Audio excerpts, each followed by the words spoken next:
Yeah, okay. Now I think everyone is sharing recording in progress. That's great. And Ash is from Vancouver as well.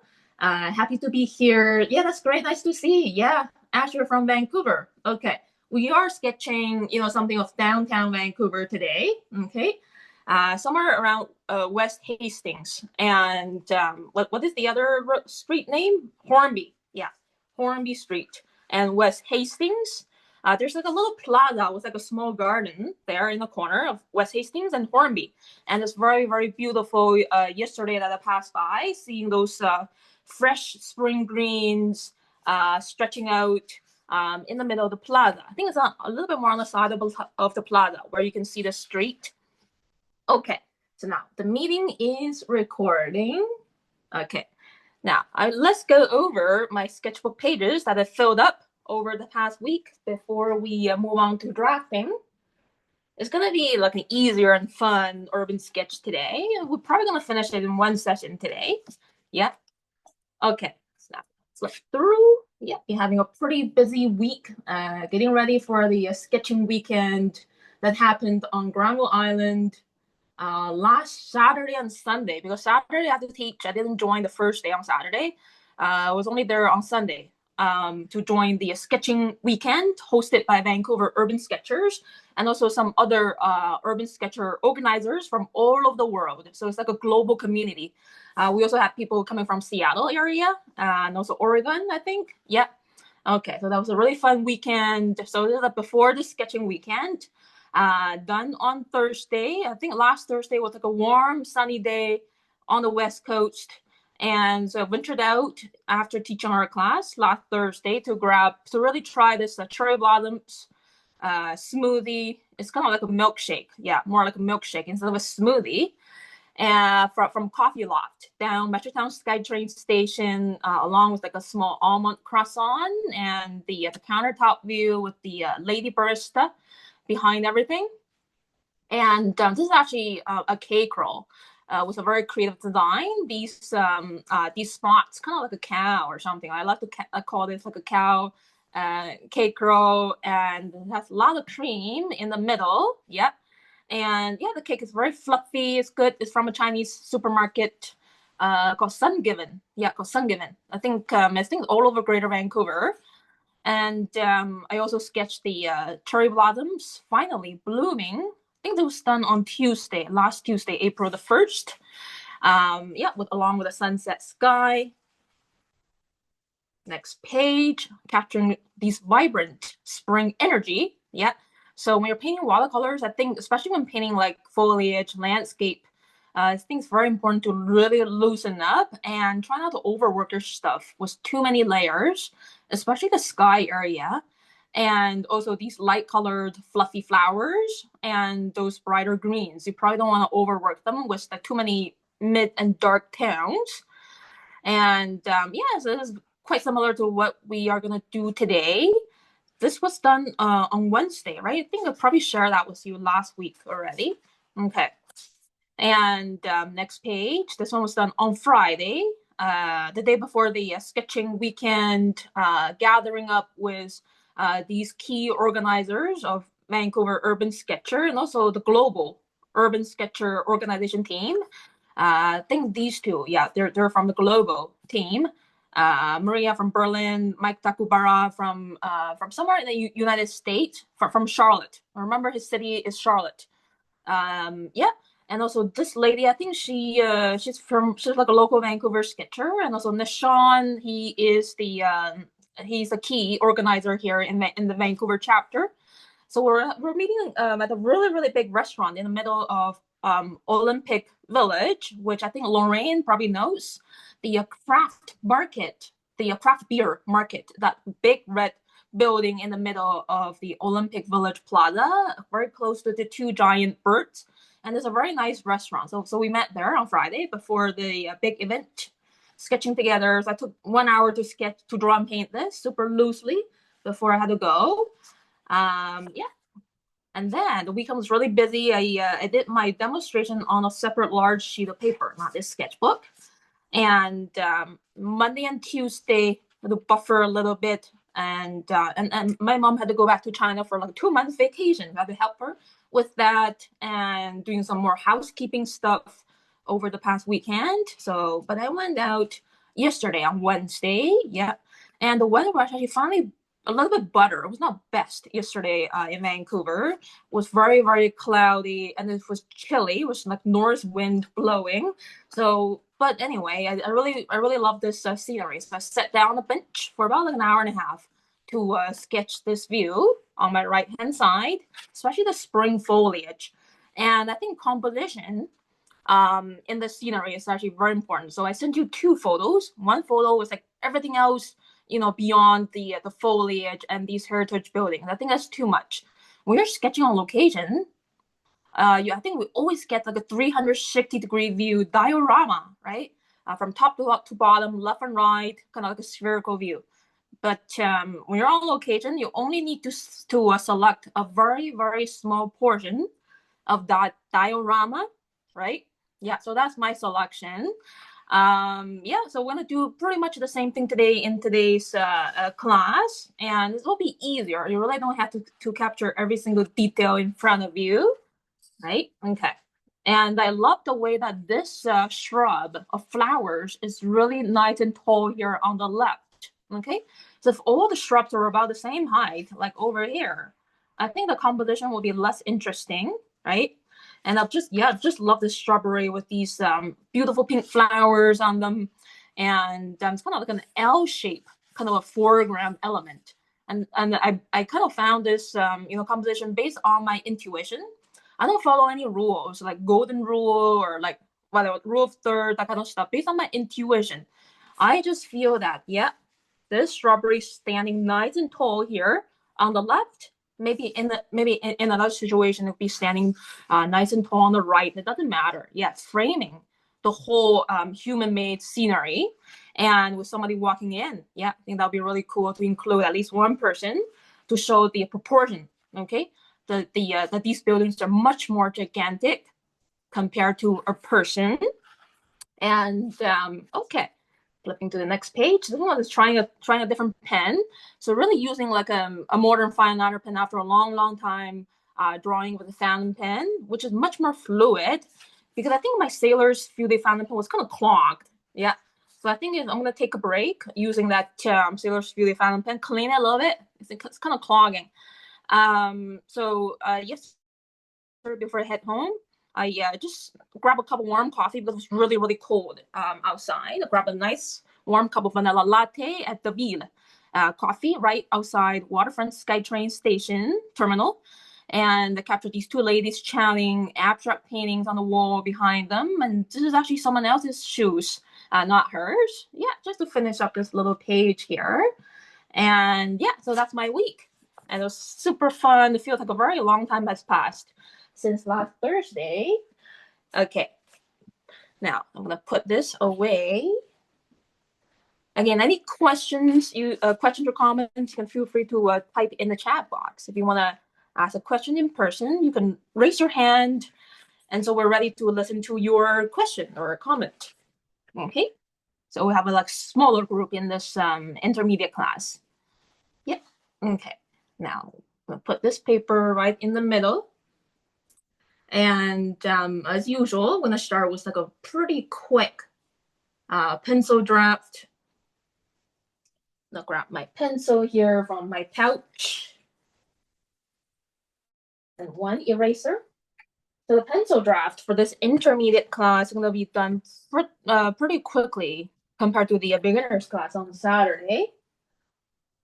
It's just to make sure those big shapes of foliage and the heritage buildings are in good proportion with one another.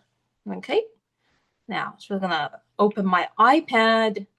So as usual, I recommend you to watch this live session on your computer, and then make sure you have the reference photo on like another digital tablet, not on the computer along the meeting.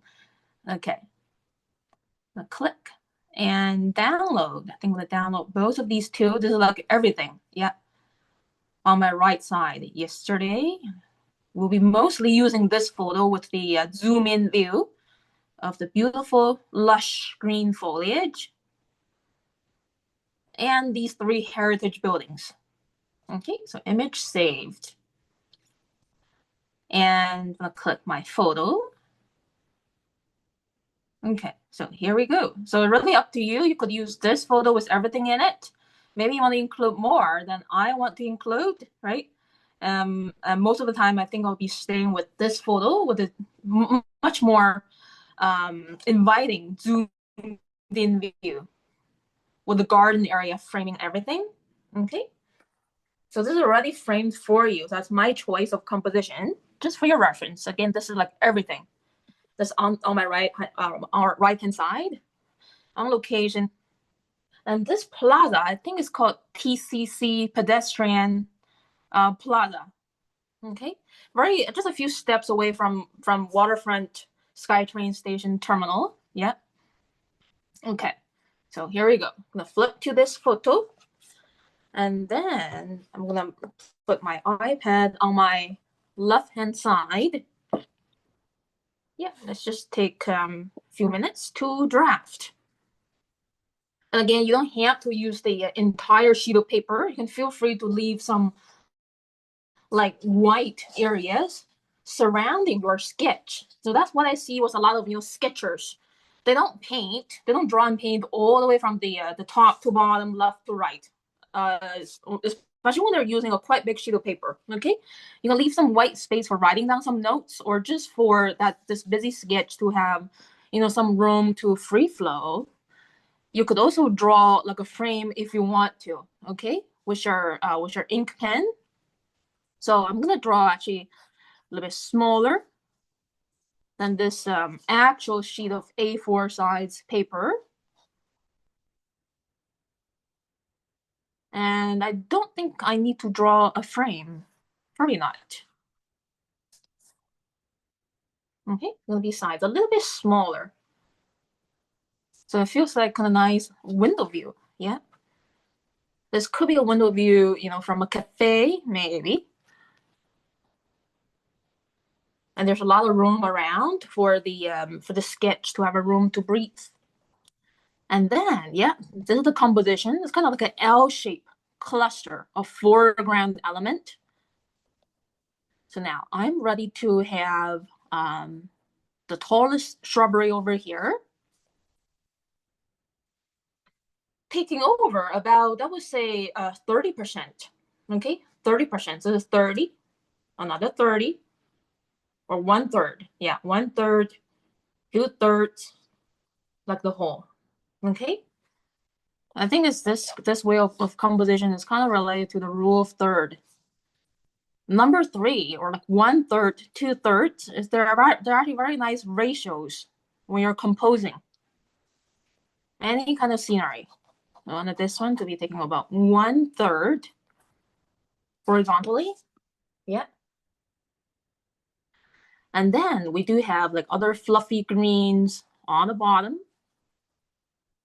So here is one, like a different species of plant. Somewhere over here. Okay, kind of like a spherical, roughly spherical shape. And this is probably the most beautiful shrubbery here, glowing in this I don't know why it's like glowing in this beautiful neon yellow green color on top. Okay, I want to draw it a little bit bigger, and the bottom is like roughly somewhere over here. 1, 2, 3. So 3 types of shrubberies in here, and you don't have to include any of the soil on the bottom of your sketch. Okay, and then this one over here, I think it looks like yeah, tulips, maybe, I'm not sure. Yeah, but the leaves are really beautiful. Okay, and then so they're roughly over here like thick grass blades laying on the bottom.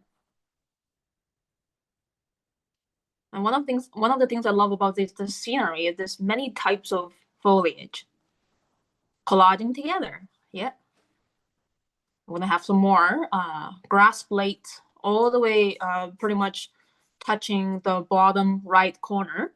Okay, so this is just my rough pencil draft. over here. And okay, so on the bottom left of the tallest shrubbery, we have some more grassy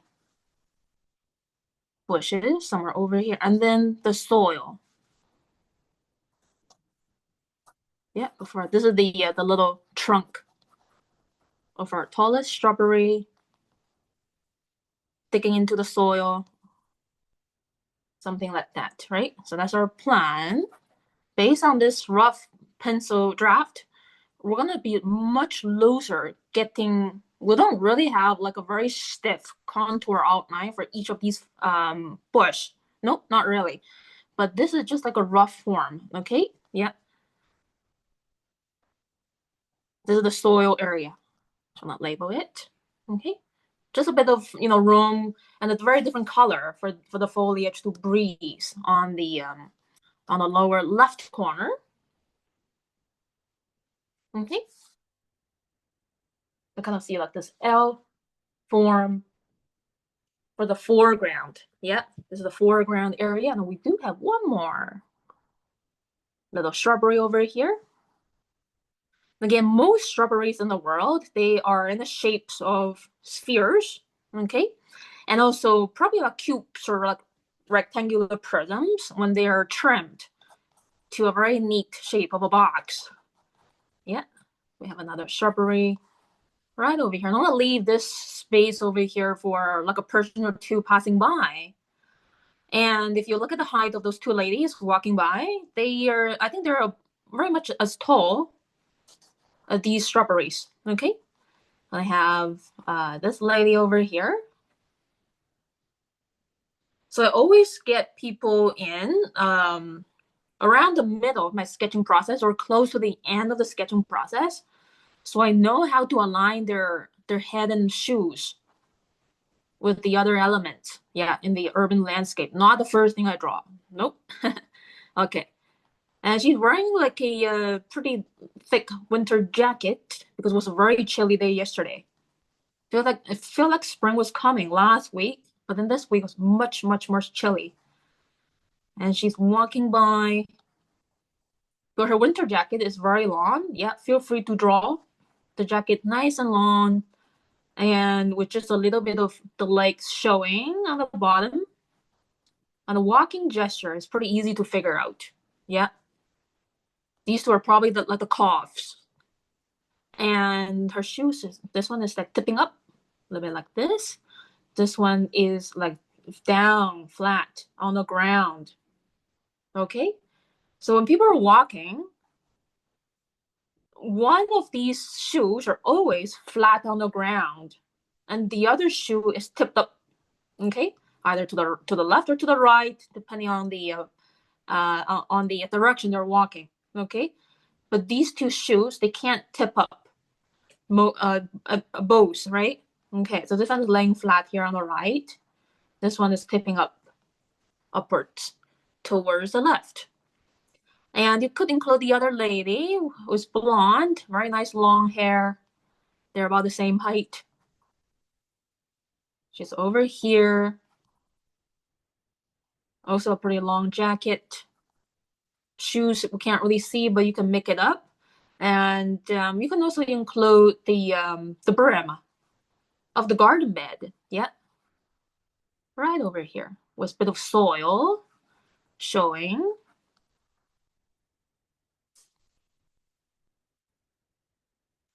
Okay, so it's like a really rough uh, idea of the foreground area with people passing by. Yeah, so I'm gonna give you like a couple minutes or so to get your pencil draft done after I'm done. Okay. Now I'm ready to get the background buildings in. They are very beautiful, but they don't have to be way too dominant. Okay. I want the buildings to be just kind of peeking behind, which is exactly the same as in reality. Yeah. You're gonna see the gap between the shrubbery and this beige colored building. And it's about this tall. Yeah. the roof line is slanting upwards towards the right. Yeah, as you can see, because we're looking at these two buildings from the right hand side, so that's why the roof line's rising up towards the right. And this beige colored building is quite skinny. Yeah, so I'm gonna make it about this wide. You can always compare these two buildings' position with the shrubberies below them visually. Okay, it's about halfway, a little less than halfway of this neon yellow shrub. And this terracotta and limestone building is, yeah, a little bit bigger. And I wanted to cut off somewhere over here, a little bit taller, a little bit wider. Somewhere over here, okay? And again, the roof line is going upwards towards the right. And then I'm gonna get this, the crown. I feel like this, we can call this the crown area for these classical buildings. And this one has like a nice balcony with magnolia, yeah, blooming on the rooftop garden that you can include. Okay, so I'm probably gonna include a bit more of this paper instead of cutting it finished right over here, a little bit bigger. Yeah, so can include more of the magnolia tree, which is quite big. And in Vancouver, we do have a lot of rooftop gardens with trees growing on these roofs, which is a really nice sight. Okay. And then if you want to, you could include the post holding the traffic lights and a sense of location with that sign that says West Hastings. Okay. The post somewhere over here. And this is the pedestrians walking sign. Yeah, somewhere over here. Traffic light number 1. Light number 2 higher up there. Okay, so feel free to move things a little bit. Yeah. The end of the post is probably over here, higher than the shoes of the ladies.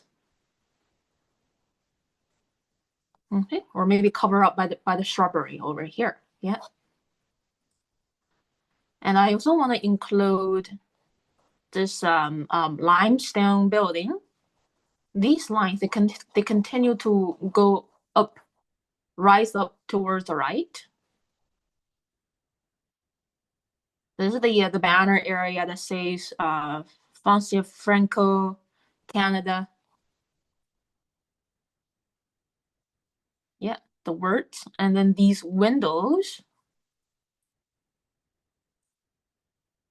So these windows, I want to draw them more loosely, so they're kind of fade out from the picture. The focus is our garden and these two heritage buildings. This one is beautiful. Yeah, it's beautiful. So I want to include just part of it as well. And the classical columns. Here's one. Yeah, may have space for the second one here. Windows. They're always like eyes looking at us. And the arch. Okay, and these windows, from the higher floor to the lower floor, they're not aligning on the same vertical lines. Yeah. We can also divide our two main heritage buildings into, I think, roughly 3 floors. Yeah. But we can see maybe 2 for these, especially this one, the beige colored one. 2. And the ground level is covered up by our garden. Windows, 1, 2, 3, 4, 5. Just very quick division. Okay. And then this terracotta building. So 1 floor as a consent, 2 floor, ground floor. Yeah. The main floor. Don't worry if you draw your windows a little bit bigger. I think it's nicer if you could draw these windows a little bit bigger. They don't have to be in the same proportion as reality. Yeah, again, all of these horizontal lines are still kind of slightly going upwards towards the right. And this building right now, I think is taken over by a pretty famous coffee shop called Pellet Coffee Roasters. Yeah, as if you zoom in a little bit, you can see the Pellet Coffee Roasters, which is like a chain uh, coffee shop all around the Vancouver area. They have several locations. And this one is like a little kind of an attic window in a semicircle columns. One, two, mixed with terracotta and limestone. Limestone circles and the eave balcony area. Okay, so that's my quick layout. Right over here. And I think I'm probably gonna take over most of the upper part of my paper. And I'm gonna use this area here on the left with color swatching. So I know, for those new people joining, you probably need help with sorting the colors out. So we'll be using this area for color swatching, maybe a bit of the bottom area as well. And then I'm gonna probably like write the caption. You can say downtown Vancouver, and then with like subtitle West Hastings and Hornby. Yeah, okay. So that's a plan. It's always nice to have a bit of white borders for your sketch. You don't have to use the whole sheet of paper for the drawing and watercolors. Okay, and just let your lines unfold. You don't have to plan your page layout way too carefully. Yeah, just let the lines take you to see how you can solve the composition on the page. So that's the pencil layout. It doesn't have to be very, very clear and neat. They're just for you. A pencil draft, you always for the artist yourself. I've seen a lot of fellow sketchers and artists pencil draft before that good drawing is very abstract and rough, and they don't really trace over these pencil lines. It's only like a quick idea of where everything should be. And I'm gonna give you, let's see 2 minutes to catch up. Okay, about 2 minutes.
Okay, so now let's get to drawing. And again, no stress on the pencil draft. You only need to get like the big shapes in. Maybe like these horizontal lines for the heritage buildings, and you're good. No detailing.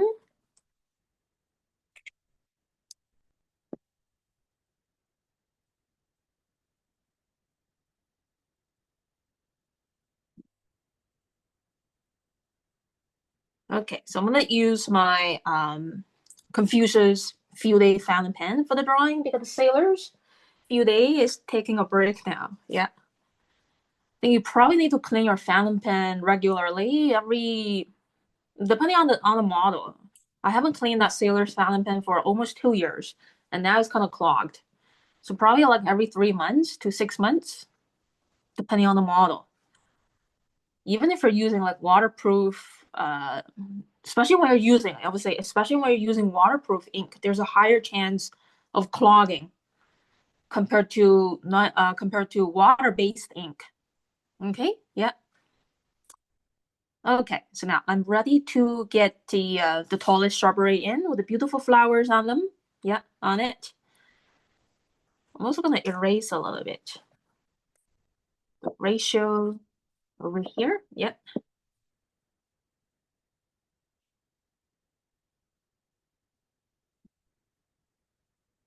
And now I'm ready to get the loose contour outline in, starting from the higher left. And I see one pink flower hanging up here. And these lovely pink flowers, I think they are kind of like landmarks on this strawberry. And our goal is to try to summarize these branches sticking up along with some of the leaves. There's like hundreds and thousands of leaves on here. We don't have to draw every single leaf. I think it's very important to get the structure of the shrubbery in by eyeballing these branches sticking up. Okay, so I see one that is a little bit thicker, and they are in loose segments because there are a lot of leaves covering these branches up. So in the beginning, it's not going to look very neat, and it's very normal. Okay, when we're drawing foliage, we just gonna keep moving on and add some more, a bit more details to define the shrubbery. The beginning, well, I would say is usually pretty uncertain, especially when you're working from a blank sheet of paper with nothing on it. Yeah, this feeling will get over by continued drawing, no judgment. You can also get some of these landmark flowers in. Yeah, they're kind of in circles and then swirl shapes, kind of like this. This is how I would define these flowers. There's another one somewhere over here. Maybe give the flower a couple of leaves around.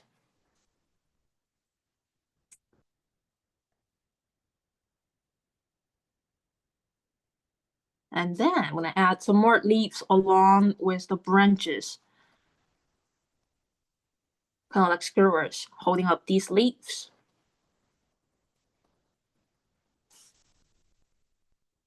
Okay, so now this branch over here is kind of barren. So I'm going to add on some leaves around it.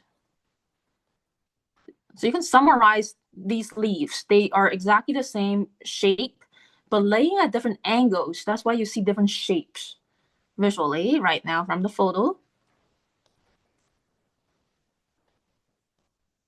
Yeah, so some are like curving inwards. Some are laid out more straightforward facing you. So they're visually bigger.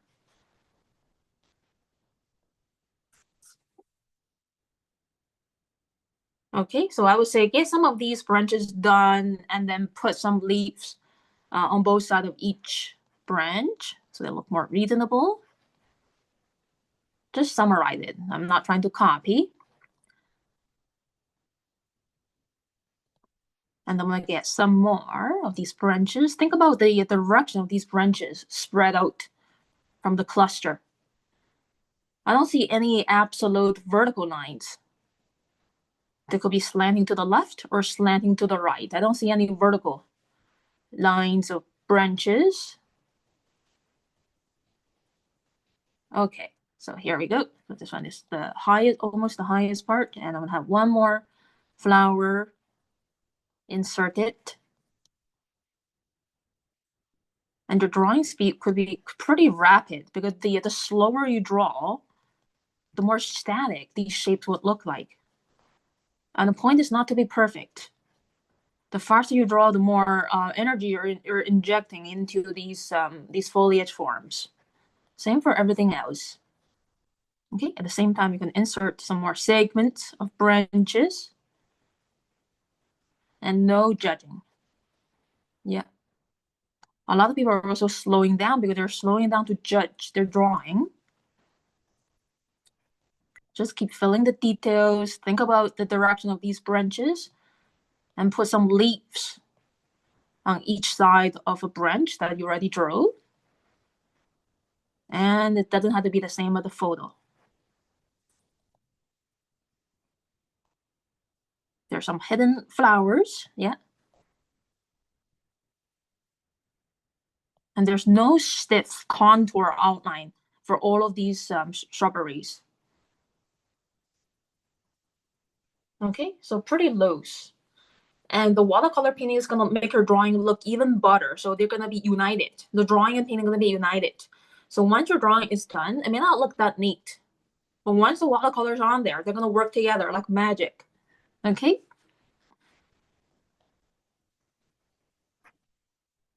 Especially for like foliage, yeah. And I see you can also accentuate these pink flowers partially. Okay, so they're really standing out from the shrubbery. And they're not painted over when you're getting these greens in during the painting stage. So now I'm just accentuating these, I would say 4 or 5, yeah, flowers. So they're not gonna get lost, yeah, during the painting process. They're gonna stand out among the greens. Right? So make your flowers partially heavier. Doesn't have to be the whole circle. Probably the bottom half. Yeah, I'm gonna keep doodling these leaves. And towards the lower part, yeah, one more lovely flower. And then give it 2 leaves. Keep doodling, yeah. And it's very important to use a pen that's not too dry. Yesterday I was using my Sailor's Fury fan pen. It was because it was kind of clogged. My drawing was pretty slow. And because I was so into the drawing process, I think I could have decided to switch to a different pen. I was so attached to that Sailor's Fury Phantom pen. And it's hard for me to change to a different pen. Yeah. Okay. I keep adding some more leaves. Again, these branches, make sure they are there, holding these leaves. Now, towards the lower part, maybe a little bit hard to see. You can zoom in a little bit to see these branches getting a little bit thicker.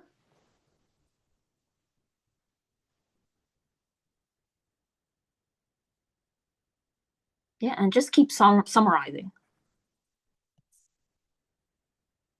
Yeah, these leaves, they look the same in reality, but visually, they're in different positions. Some could be a very foreshortened, narrow shape. Okay. It's very good to make every single leaf looking a little bit different from one another visually. Okay, and I get some of these connections done. Now moving on to the left side.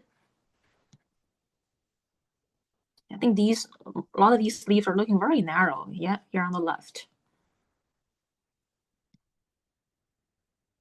Yeah, just feel the rhythm of growth.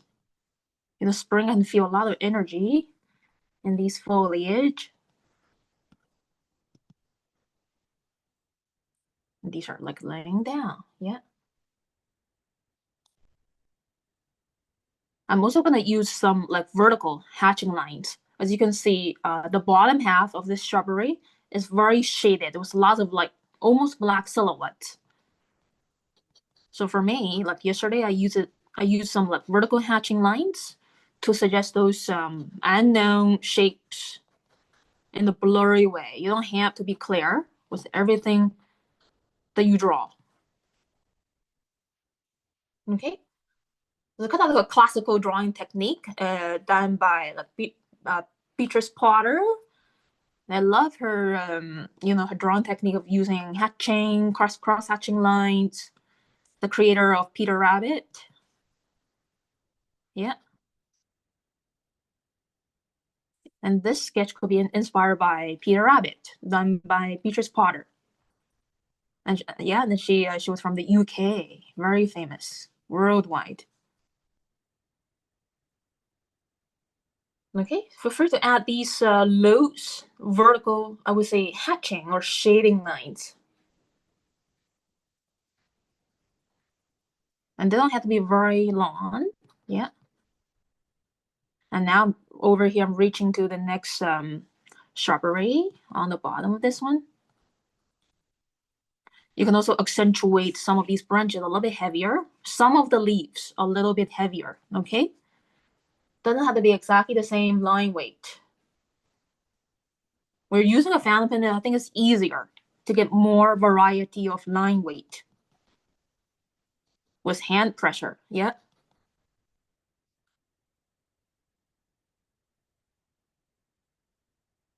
Yeah, I'm gonna have these fun, loose, vertical hatching line. Just one direction is fine. You don't have to cross hatch.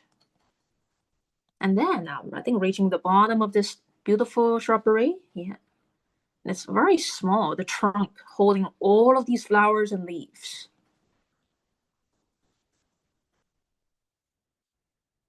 I get some more, yeah, of these hatching lines in. Nice and loose.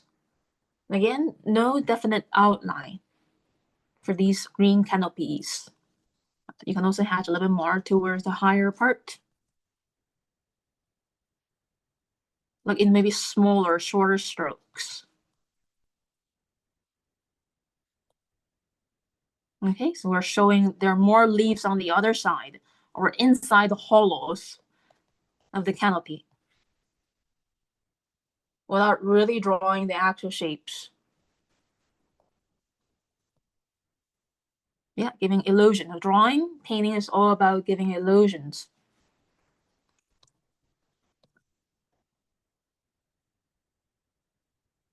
Okay, again, the beginning may be very uncertain. It's like, oh, I'm creating a big mess of drawing. Nope. Just keep drawing. Your drawing will look more organized as you go. Especially with these like vertical hatching line, I'm finding like pretty neat to tie these areas together into like a cluster with a sense of volume. Yeah, some more. Okay. And then I think this shrubbery is very much all done. I'm ready to get the next one right in front of it over here. I think it's a little easier to draw. This branch of leaf is very dominant to me. Okay, so we're drawing a thing with pile of detail. There's probably something in the middle that's pretty dominant. So I started to draw these two branches that are really standing out. And then I'm just using my consciousness to move my pen around to summarize the other leaves and branches around it very quickly. And it won't take us too long. 2, 3. So yeah, this one stands out a lot to me. And I'm gonna move my pen. Try to define these thin little twigs. All of these leaves they're like holding up by a twig, a branch. If you can't see it, you can feel it. Yeah. There's kind of like a branch over here. And your lines could be a little lighter. They don't have to be heavy. Maybe towards the bottom, I feel like the contour outline of these leaves are heavier because there are a lot of shadows hollowed areas.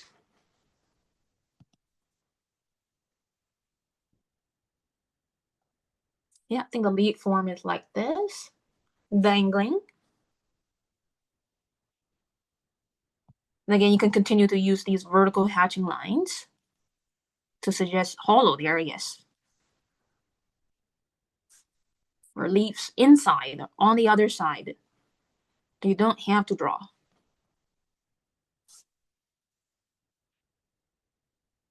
Okay, I think with these vertical hatching lines, we're trying to bring like a nice rhythm.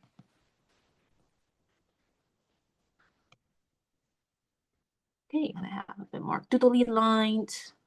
I'm gonna press a little bit harder. Yeah, on the bottom of this shrubbery. Okay, these leaves are very foreshortened, and you can see they look so tiny. Yeah, my line is very much continuous. I don't lift it from the paper that much. Your speed is up. Yeah. Okay, for this pile that I feel over here, again, the rest of the details and sensation could be done with watercolors. I'm gonna add these hatching lines, yeah, along the bottom area. And then here is the beautiful grass blade shapes, possibly of some flowers that are gonna bloom later this month or maybe in May. Yeah.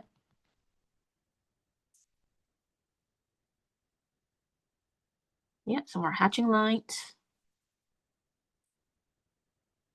And then I'm gonna just fill this area with maybe a bit more branches of leaves. And they're gonna glow in yellow-green tones. So usually for the light and shade on a bush or shrubbery or tree, I think the top 30% usually I would say is illuminated, whether it's sunny or like overcast or cloudy. During the day, there's always daylight, brightening things up. Also gonna get some vertical hatching lines in. Yeah, it's shaded in between the branches.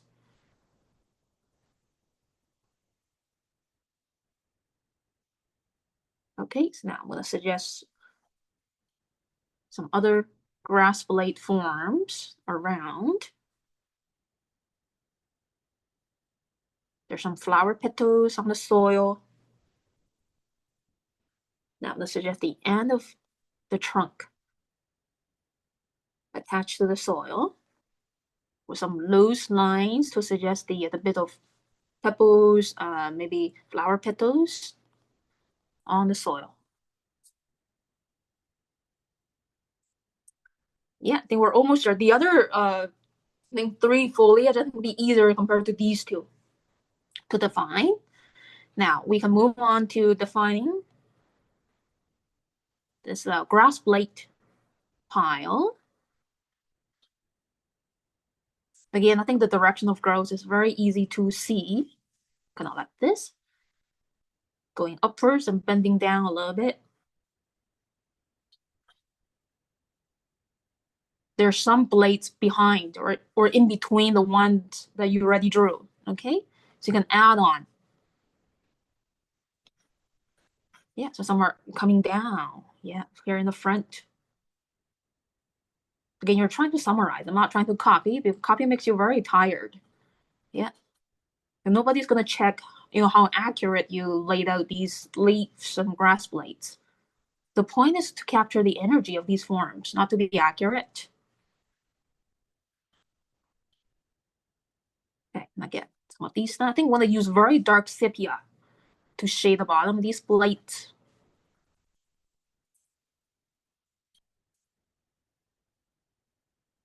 I get these forms in. Yeah, some are kind of tucked in the middle. Yeah, like over here.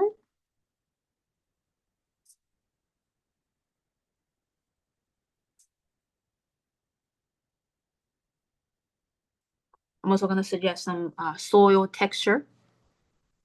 So this area is not way too blank. Some flower petals if you want to. And this part is gonna be like a dark sepia color. Right now it's too white. So it's a bit out of balance. So there will be colors coming in to help us balance the composition even better. So a lot of times color is also an element, like a group of colors. Yeah, it's a nice element to help you to balance your composition, more than just shapes. Okay, now let's keep going and get this foreground grass blades in. Yeah, this one is bending this way. Yeah, very pretty.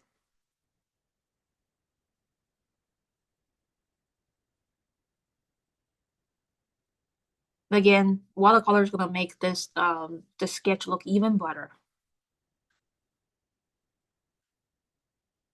So look at this, and getting closer to the corner of the flower bed.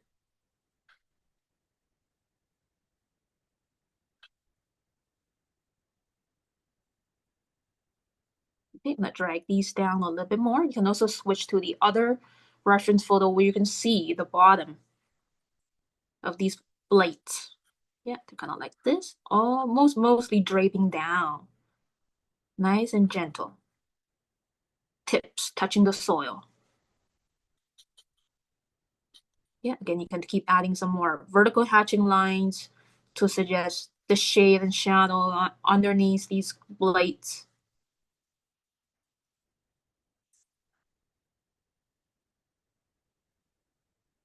Yeah, it's very satisfying to get these things in, and you're connecting with nature. Yeah.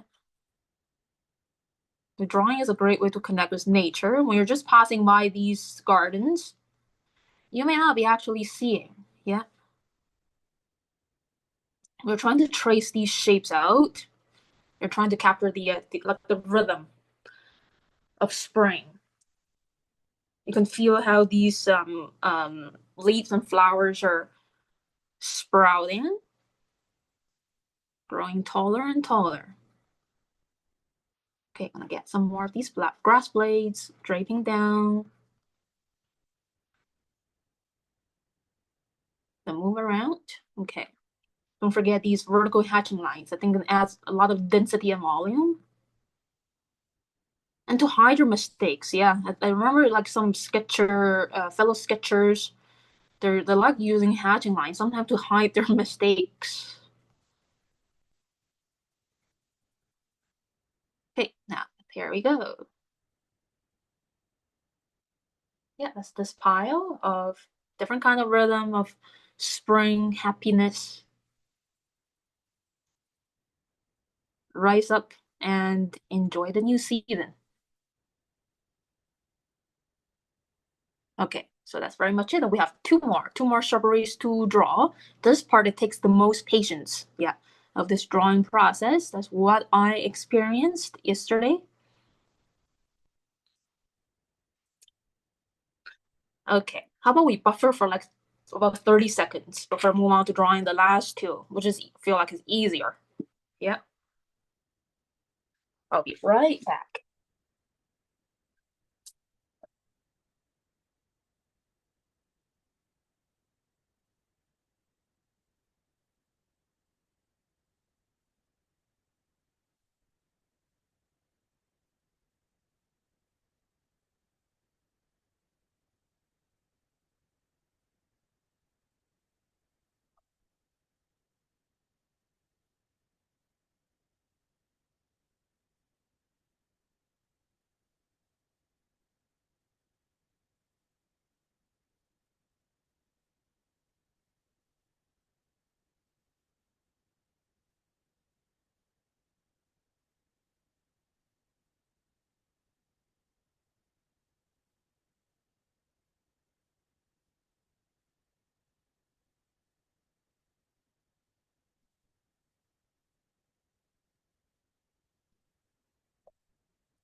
Okay, now I'm ready to move on to this glowing strawberry over here. And notice there's like a hole or like a negative space where you can see a bit of the sidewalk beyond the hole. But other than that, it's touching the flower strawberry. So again, I'm gonna get these little very thin branches defined for the higher part of this strawberry, holding these leaves. 2, 3, for yeah, a lot of leaves at different heights. Okay, with very gentle lines. They're not that dominant. And then I'm ready to get these happy leaves stretched out pretty quickly on these bare branches. So that's the first one. Again, your shapes could be very loose and light. It could be partially slightly heavier, okay? Using your sensations, following your, like you're seeing. Some of these contour outlines, yeah, it is heavier, especially when you're getting closer to the middle,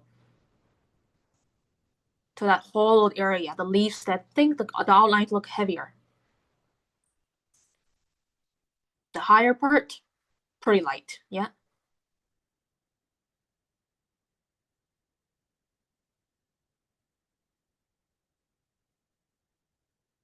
And then the ones closer to the middle, they're kind of like flowers, yeah. A group of leaves joined together like flowers with maybe 3, 5, or 6 petals. So that's a pattern that I see, yeah.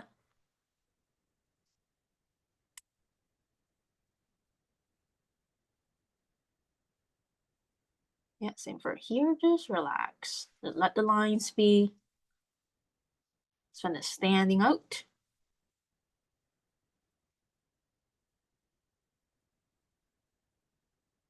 Okay, so you can just define these bare branches first, holding these leaves, and then add on the leaves.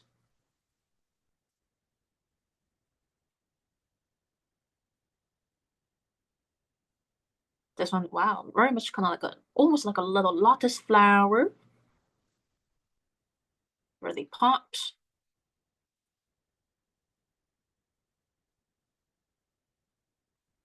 Same for here, yeah. Not too many to capture. Again, you don't have to draw everything, especially for the hollowed area. We can't really see the shapes of those leaves. And I'm gonna use like hatching lines to get those parts in the middle to the lower part.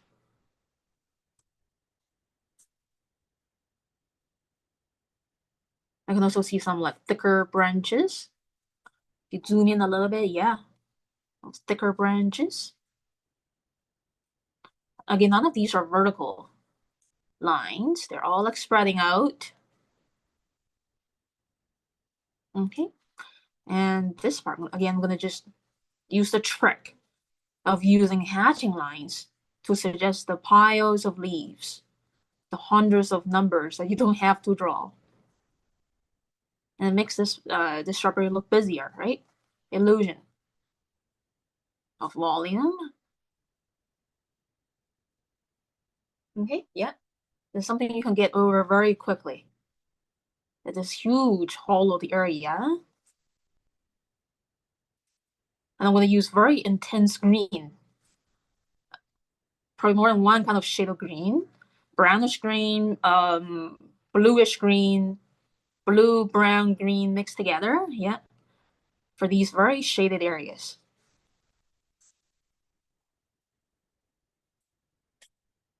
Okay, let's just have maybe add one or two more branches.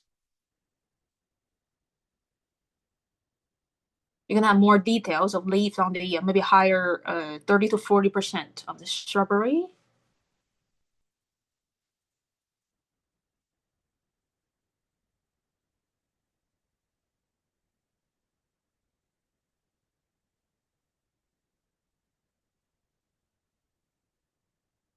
Okay, could be something like that. Nice and fluffy, simplified.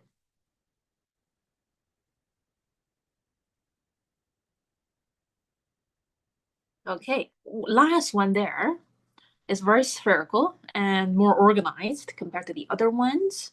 So first of all, I'm going to define this large hole over here where you can see the sidewalk. It's nice to have these negative spaces, yeah, for these shrubberies to be kind of separate from one another, not too busy. Yeah, so I get the trunk and some major branches that I can feel. And then add on these fluffy leaves, kind of like little hands. So for foliage, I see, in many situations, the leaves are kind of like little hands dangling down in small clusters. Some of these are like red here on top. And the direction is changing. I think these hands are like leaning to the right, on the right half. You can also pay attention to the change of direction as well. They're not laid out in the same direction. Different angles, yeah, to observe.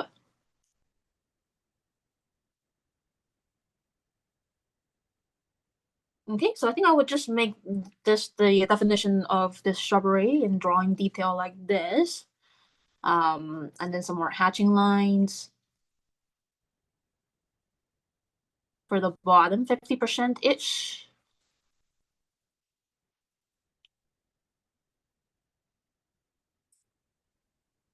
Okay, and then we can work on the frame of the flower bed, which is somewhere over here behind these grass plates.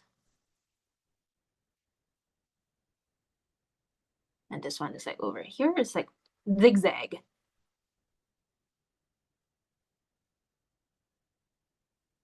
Okay, so I may not include the next segment of like zigzags. Maybe just gonna keep it like this.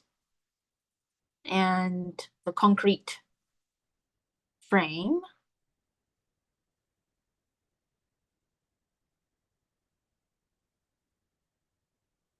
And then this area which is really intensely shaded. The inner wall going down, touching the top of the soil. And for this part, can't really see the thickness.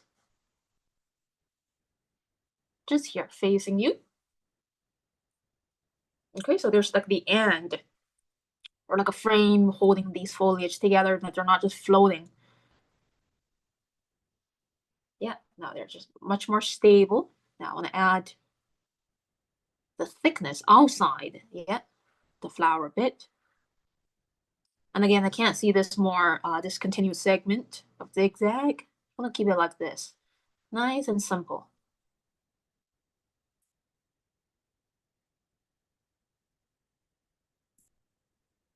Okay, again, the watercolor for browns is gonna hold up the bottom. It's gonna tie up the bottom edge even better. Right now, it's very random, kind of, yeah. So that's the foliage area. Finally, it's all done, and we can just chill by maybe adding these two ladies walking by. Yeah, switching to the other photo. You could just draw one, or you can draw both of these two ladies. Okay. I think I'm gonna draw the blonde lady here. It was kind of windy. Yeah. Let's start with the shape of her hair, with some thick strands blowing in the wind or just walking by really fast. So strands of hair is like bending, waving in the air, and her outfit, I think, is very easy to draw, just like a black rectangle. And you can suggest her legs just a little bit. Okay, yeah. And then I'm ready to draw her friend. I think they're walking together. Starting with the cranium area. And I want to get her short hair in. That's the shape. The ear. Forehead. Sunglasses. the nose, smile with a quick tick, lower lip going in and coming out for the chin. And then I'm ready to attach the hood of her jacket behind her head. Yeah, very quick drawings. And we're on location. They probably have to draw even faster than this, using your, I would say, both short-term memory and long-term memory of what you think humans should look like. Yeah. Short-term memory is about, remembering the color of their jacket and what they were wearing. I think like a messenger bag, eyeglasses, like a kind of turquoise, kind of gray winter jacket. Yeah, her torso, the other arm can't really see on the other side. The strap laying in this diagonal, 45-degree diagonal direction. The messenger bag. And I'm gonna get her pants in, one leg bending forward. I think she's walking pretty fast. Looking at the angles of these legs. This one is like over here. I think I'm gonna make up the shoe here. Probably flat on the ground because the other, I would say, likely tipping up. And I want to color in her pants with solid brown, or you can use black ink, but it is black. It's nice to have some of these solid shapes in your sketch, not just lines. And same for this lady's jacket. It's just jet black, so I think I'm gonna color it with my brown ink, or black is fine.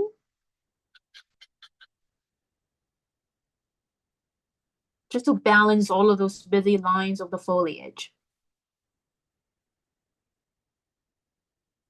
Something like that. Okay.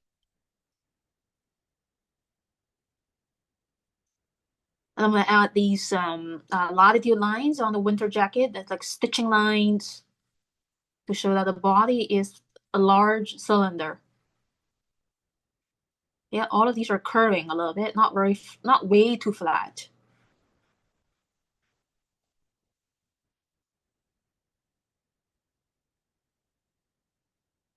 Okay, so something like that. And again, the ratio, 1, 2, 3, 4, 5.5, or 6. I think I would draw her face a little bit smaller. Yeah, about 6 units for like an average human. Head takes 1, 2, 3, 4, 5. But this time I drew a little bit smaller. That can happen when you're drawing on location very spontaneously. Don't worry too much. It could be a little cartoony. Yeah, the head is not way too big. It's a little bit big, but not way too big. A little cartoony is fun. Okay. Now let's check the time. I think we can start to draw the buildings a little bit. I can give you maybe like about a minute to catch up with drawing these 1 or 2 persons walking past by. Let's check the time. How about we have a break now because it's like it's past the 1 hour mark. Okay. And I think the next part, drawing the building, will be easier. It's way less detailed. So they're in the distance. You don't need to add on all of the details of the brick patterns. Just focus on the windows and those large limestone pieces. Okay. How about we take a break for a little less than 10 minutes. Let's see. How about we take a break until 10:21, 7 minutes. Okay. Yep. So these live sessions are, more relaxing rather than just draw, paint, and paint from beginning to the end. And obviously adding at least one person make the scenery look even better because the foliage is very abstract. Okay, let's take our break until 10:21, 10:22. Okay, yeah, for 7 minutes.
Okay, so about another half a minute or so, we're gonna start drawing these buildings.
Yeah, and everyone is still online.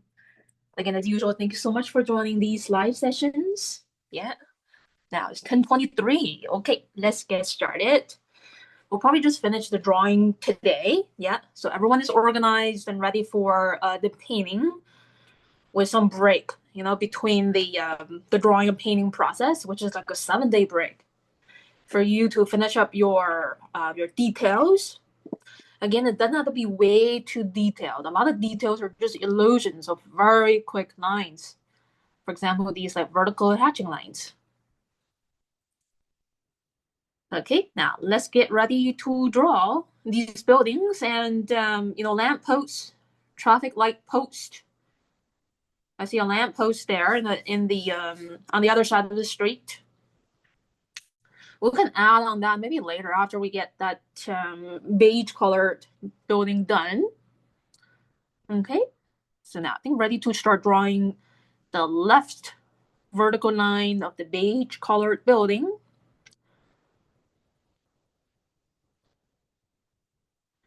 And right beside it is like a modern glossy building.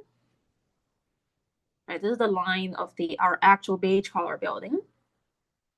Coming down and then hiding behind the foliage. Now, this line is supposed to be rising upwards towards the right.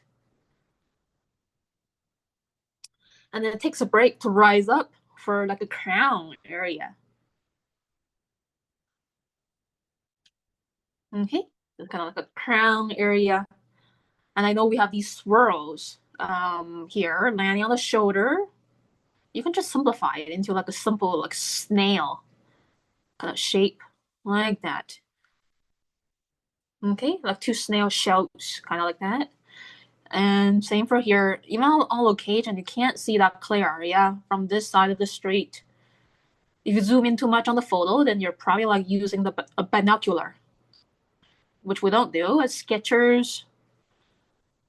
So yeah, just keep these carvings of swirls into super loose, simplified shape is fine. Yep.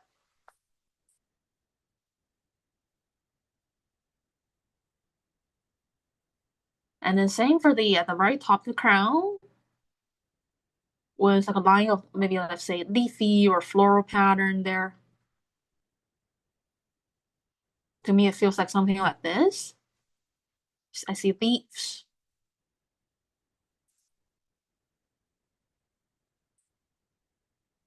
And then I'm gonna sort of have this eave or the roof of the terracotta building covering the creamy building a little bit right over here. Bit of interruption. And then I'm ready to draw this right edge of our creamy building.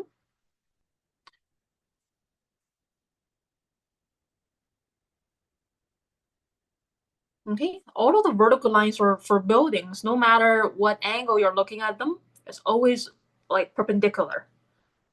Yeah, always perpendicular. It's just those horizontal lines. This is obviously above our eye level, right? It's going upwards towards the right. There is probably like a vanishing point somewhere outside the paper on the far left. Okay, yeah, vanishing point. Somewhere outside the paper. Could be maybe here, maybe where all of these horizontal lines are merging into. Yeah. But you don't have to know where the vanishing point is when you're urban sketching. You just have to know that these lines, they're slanting upwards toward either toward the left or to the right. Yeah. Okay, now ready to get the terracotta building in before adding windows for all of these. I like always have to get these big shapes in before getting so caught up with those small little details. Okay, this is the crown area or like a balcony. So I see 1, 2, 3, 4, 4 brick columns. Here's 1, 2, 3, 4. Okay. Again, all of these short segments of horizontal lines, they're going upwards towards the right.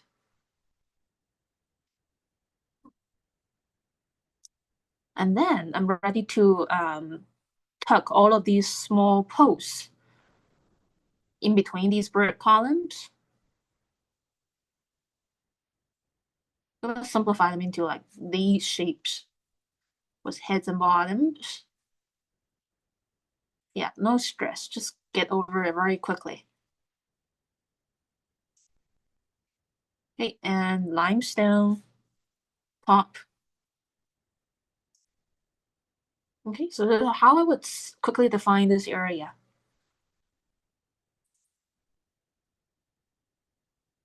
And this is the thickness of the roof or the eave area where you can see the bottom. Yeah,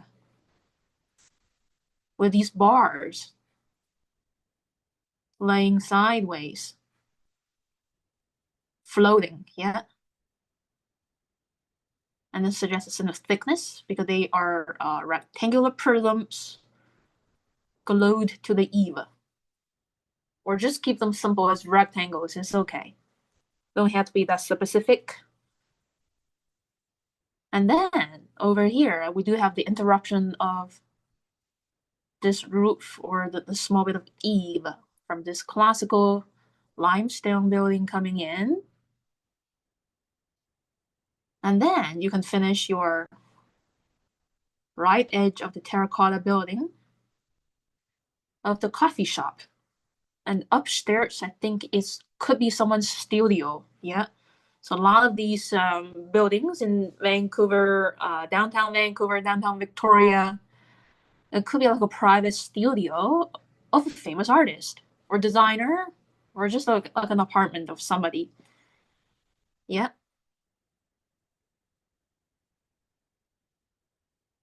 So that's that big shaped in first. Okay. And then I think I'm ready to get the higher part of the limestone building in. It looks like a bank, but maybe not. Yeah. I get this all the way in, way taller than the other two. For the modern glassy building, I didn't really draw that with my ink pen. You could use like a gray marker or just pencil to keep these lines very faint. Okay, for the modern glassy building behind these two, there's no need to draw them in very clear lines. Otherwise, these glassy windows are gonna come forward and compete for attention, and your sketch will look way too busy. Okay, it's very important to to think about how to solve these background areas when you're sketching in the middle of a busy city. You want to have a focus. Let's just focus on the foliage and these 3 heritage buildings. Everything behind, they're supposed to fade out or just completely omit it without drawing at all. Yeah. So you have 2 options. You could use a gray marker or just a graphite pencil to get the rectangular prism form of the building behind in. Okay, nice and light into grids. Yeah.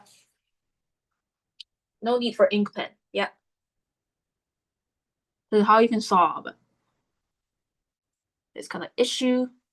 We'll do that later. Let's get these beautiful windows in. and the surface details for our main buildings. Okay, let's get your big shapes in. Okay, vertical lines are easy.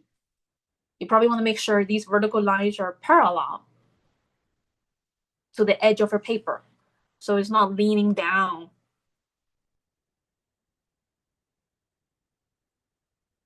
Okay, now, if you're tired, you can draw slowly. You can just use the recording to finish up your drawing. No need to rush, okay? Just relax.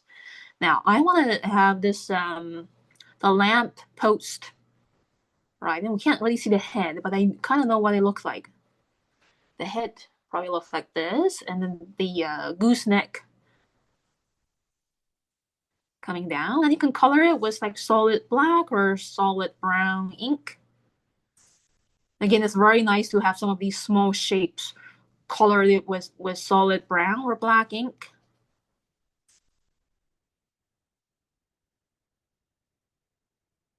Yeah, as like accentuated areas to guide your viewers around. And it's sinking down into the foliage. Okay, and I'm gonna attach the banners. Just advertising for the bank. Yeah. Well, usually it says like Vancouver. It's actually like a banner. It says Vancouver. Oh, it's actually it says Vancouver Marathon. Yeah, coming up. I think it's in May. Yeah, BMO hosted by BMO Bank. Yeah, we do have that every year. The BMO Vancouver Marathon.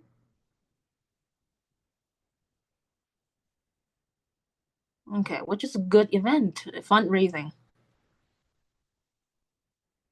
Okay, this is like a shoe, the sole of the shoe in, pretty abstract.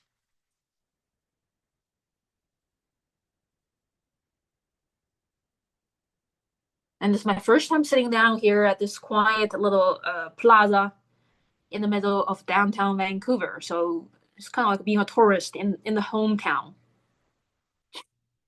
You know, after living in Vancouver for like 20 years, yeah, 20 years, there's still a lot of areas that I haven't visited yet or haven't paid attention to. Yeah, get the lamppost in. And then in relationship to these two blue banners, you can tell where these 5 windows are laid out, right? It's above it. Yeah, kind of overlapping with it here on the bottom. 5 windows in a row. And again, just pay attention to these short segments of horizontal lines. They're still going upwards towards the right. The windowsill, yeah, as well. Okay, and then you can get these 5 windows in. 4, 5.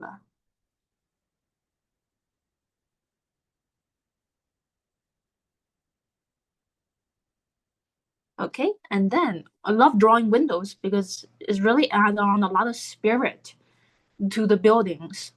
Now I'm ready to add some accentuations. As you can see here, I think the window frame is black.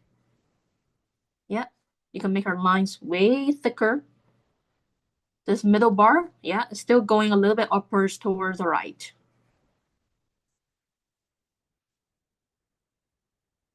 And yeah, black window frames.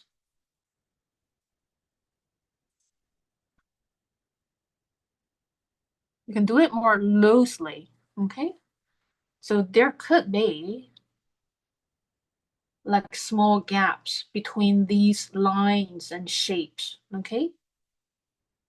It doesn't have to be like a very tight drawing. Okay, I'm gonna put it down right here.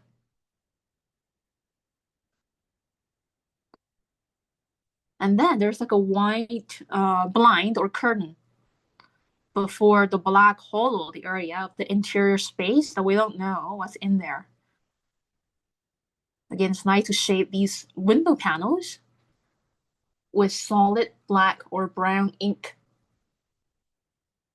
Just so, yeah, this building is no longer flat on the surface. There is actually several rooms behind these windows. And I'm going to do the same thing for the other panels. Yeah. These absolutely shaded blocks. Adding a sense of mystery. Always making me wonder, what could be behind? Yeah. Now, these two are actually a little bit brighter. So I'm going to use vertical hatching lines to get the last two in. So windows, some of them are shaded, some window panels. Some of them are shaded, some of them are not. Some of them could be very shiny, catching a lot of, I would say, reflecting the sky. Okay, now ready to add these two little windows in relationship. So once you get a lot of these details in already, it's just getting much more easier to add on these windows and other urban details once the foliage is done. Yeah, one more window there. Yeah, both of these two are pretty dark. I know there's beautiful design of railings, like small bit of railings. You don't have to do them. From far away, it's really hard to see. So just these two pockets. And then look at these this high ceilinged entrance in behind the lamppost.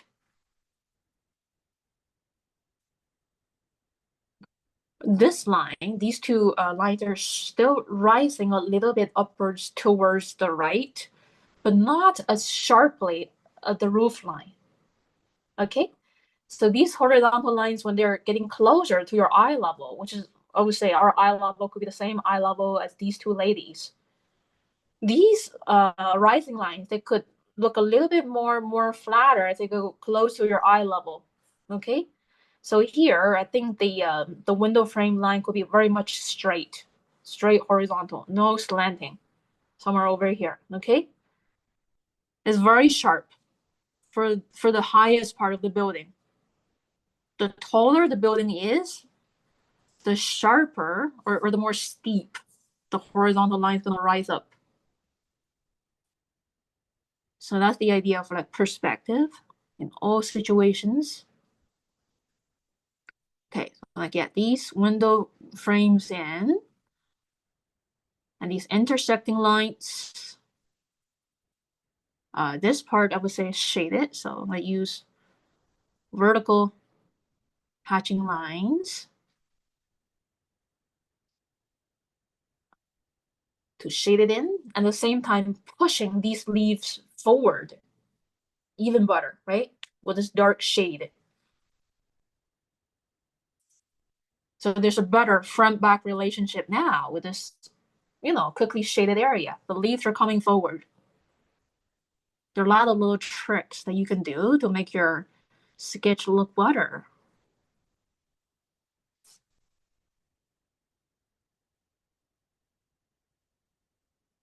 Okay, now, I don't know the name of this building, but it says the first letter could be W. Last three is OWN. So I wonder what that word is. I didn't get the chance to walk over there. Okay, so I get the letter O in, W, and so maybe Terry knows the name of this building. I think the first letter is W, first or second letter, not too sure. Last three is OWN.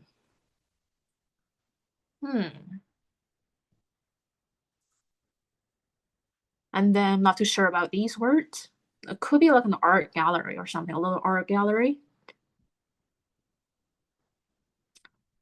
We can certainly do some research. So after the live session, I'm gonna just search up these buildings probably on Wikipedia. Yeah, I'm gonna add these floating, kind of like little awnings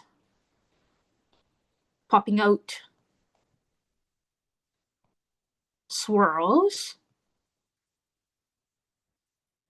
These classical buildings and Victorian style buildings have so much more spirit. compared to modern buildings. So I really hope, the city and then cities all over the world could, rebuild buildings in these styles using new materials. I think it will be way easier compared to like 100, 200 years ago. We don't have to build very modern buildings all the time. We can always use the same old design. Yeah, new materials. Because like, around 2 weeks ago, I visited Pitt Meadows, which is a suburban, and a very new little city, somewhere close to Coquitlam. I think I really love that area. Those buildings were built in like similar to Victorian style, using bricks. Yeah, red bricks. And yes, I love that idea. Doesn't have to be glass and concrete all the time. Now I'm ready to get this like a seal, very much like the crown area of our beige color building. Yeah, rectangular shape and lots of floral patterns that we can simplify with like a few doodly lines because it's a very small shape. Okay.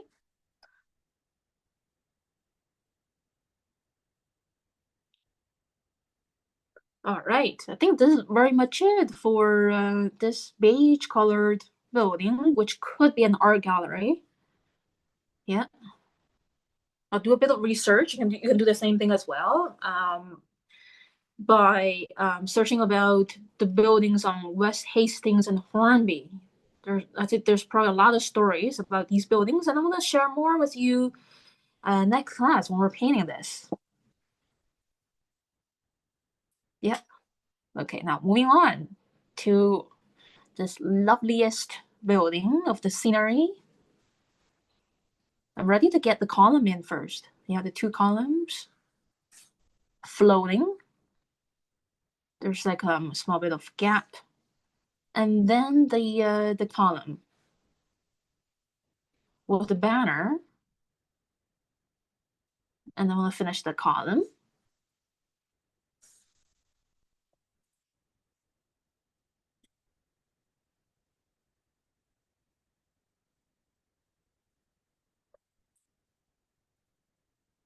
Okay, now I want to suggest the thickness of these two columns, right? On the left and on the right, they're floating on top of the main body. And then I'm ready to get these segments in, limestone bricks in. Again, you don't need to have the exactly same number of segments in as a photo. No problem if you miss them. Yeah, just get these blocks in. And when you're painting, you have to remember that, it's the pattern of brown, gray, brown, gray. Yeah. And we'll be painting this together next class, okay? So do not paint it by yourself because there are a lot of tips that I need to share with you. Everybody can paint, yeah, but if you take these lessons with some guidance, it's gonna look even better. Okay, I get these segments in.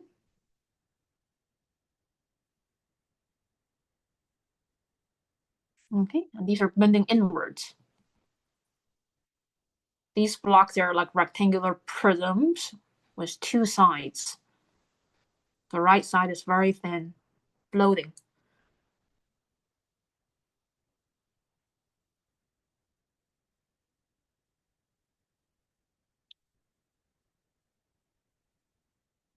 Okay, so that's the two columns.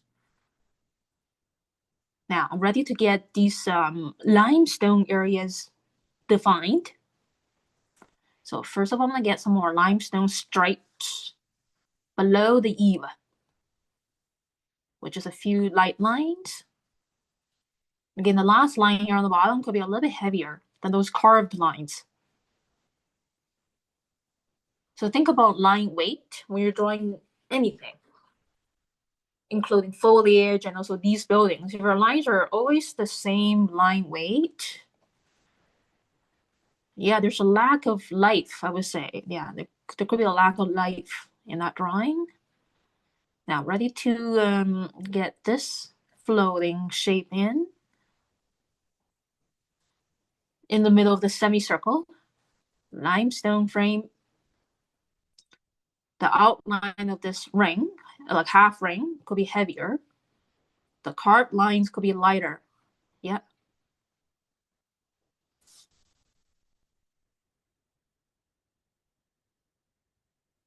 And then you can add on these two shoulders. Yeah, on the left and right of the semicircle. Again, think about your line weight. This last line here on the bottom is heavier. But there's a shadow. Yeah, there's a bit of shadow underneath it. So I always mention in these classes, shadows could make, that shape partially heavier. Touching the shadow, yeah. And then you can get these two circles in, nice and light. They're not that heavy.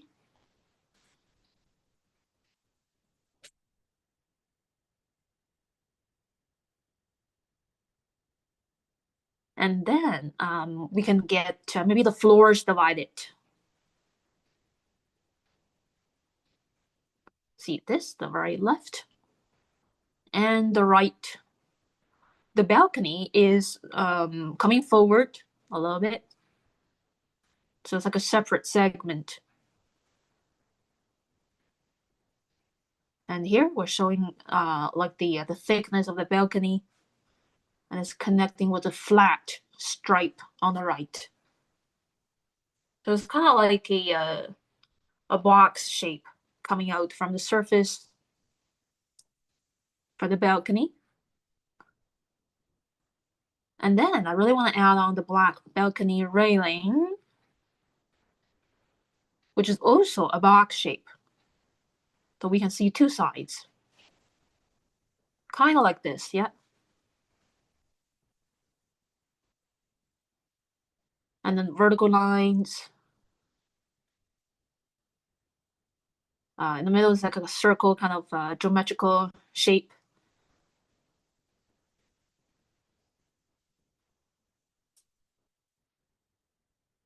Okay, so classical buildings, there's so much details to see and capture, yeah. I'm sure you can find connections with your childhood buildings, or if you're from Europe or United States with heritage buildings like this.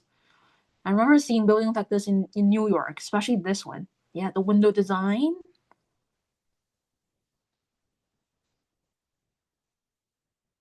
And these yellow bars. Again, you can mix media. You could use like a yellow Posca marker or paint marker to trace these lines again after the painting is done of these grays of window panels. Okay, or just keep them as like black or brown gray lines. That's okay.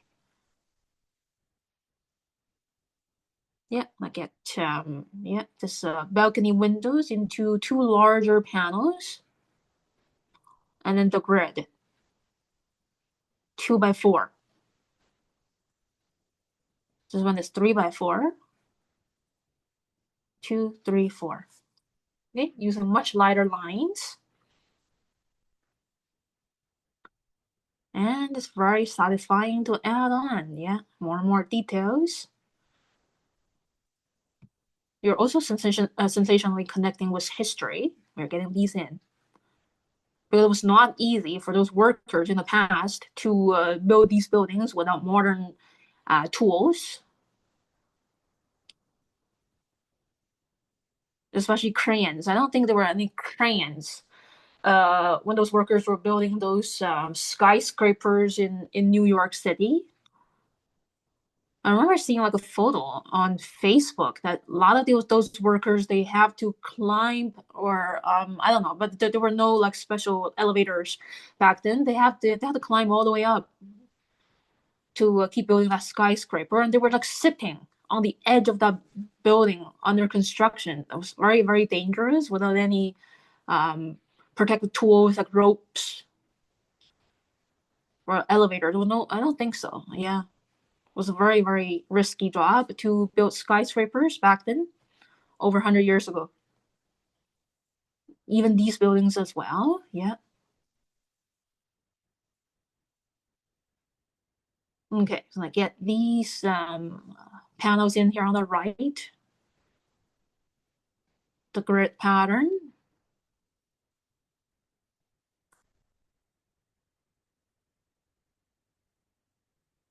Okay, now I'm gonna solve this area. Let's have a look. 1, 2, 3, 4. Ooh, there's quite a big gap. So I'm gonna just keep this part as maybe one more column or just a brick pattern. No problem.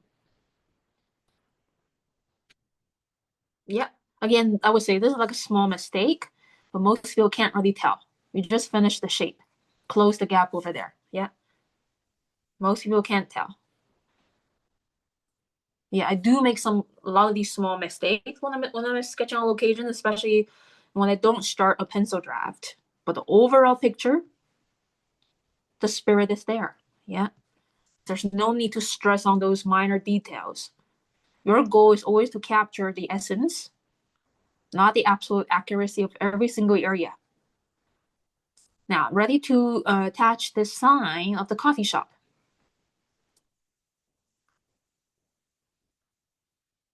Okay, and it's black palette.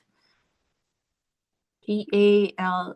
And by the way, I haven't been to this palette coffee shop before, so very soon I'm gonna make my way there. Probably this one. Yeah. Yesterday I was really hungry and I didn't want any coffee or sandwich. I just want to have some Asian food at that food court right behind. Yeah, a waterfront station. I had some stir fried noodles with like chicken and some coffee and sandwich. So maybe next time, yeah, I'll make my way here and see what's inside.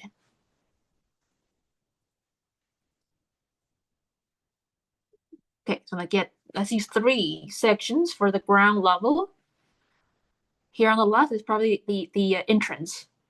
Yeah, I think I'll probably like a separate restaurant. It's not palette. It's something kitchen. Yeah.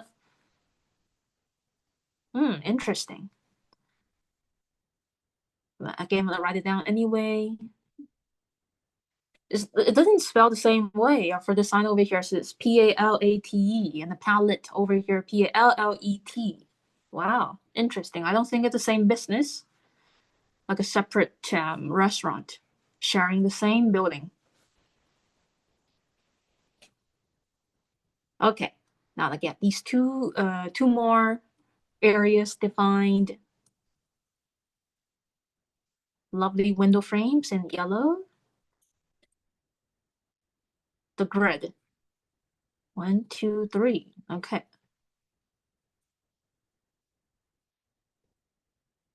So 2x4 and 2x4 on the bottom, probably. This part again is hollowed, right? Because I think it's a small tunnel going in there, or like the front. Before the front door, there's usually like a hollowed area for most buildings, right? So you're gonna use the same technique of vertical hatching lines. When the hatching lines are really close, you get almost like a black area, a solid black area. And again, it helps to push the foliage forward.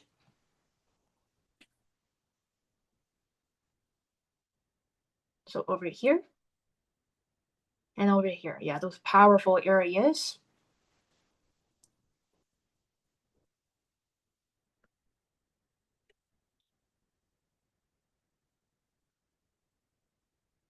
Okay, and then let's see. Before we go, yeah, we'll finish the drawing before we go today. Last part of the drawing process will be relaxing. This part you could use looser lines to make this building look a little fade out. Some of these windows, they don't have to look very complete. I want to show you how. And so first of all, I think I want to get the post in holding the traffic lights and the West Hastings Street sign. which is essential. Yeah, that defines our location. So I think the post is very clean. Just say two vertical lines. And I want to put it right over here. Yeah. Just move it a little bit, it's okay. Two vertical lines in front of the two ladies. And it ends probably over here. Yeah. Close to the curve.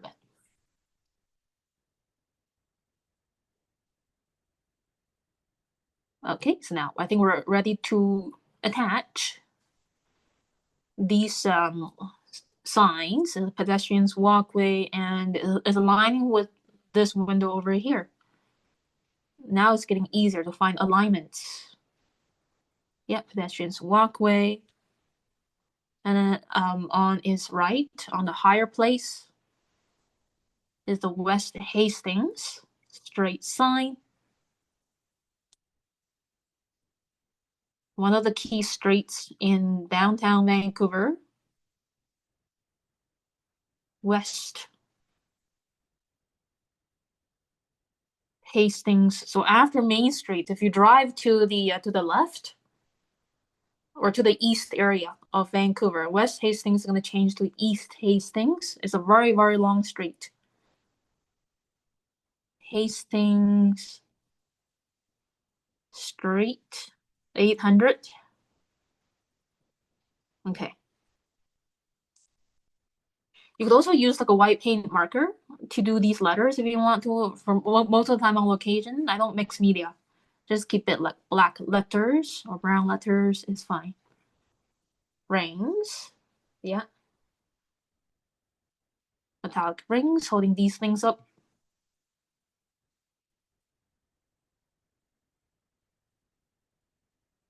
Okay, and then we have one more traffic sign over here. Yeah, and don't worry about overlapping lines. No problem. It suggests a sense of movement. And then right above West Hastings sign is I see two traffic lights overlapping. Let's get the little arms in. And then the body.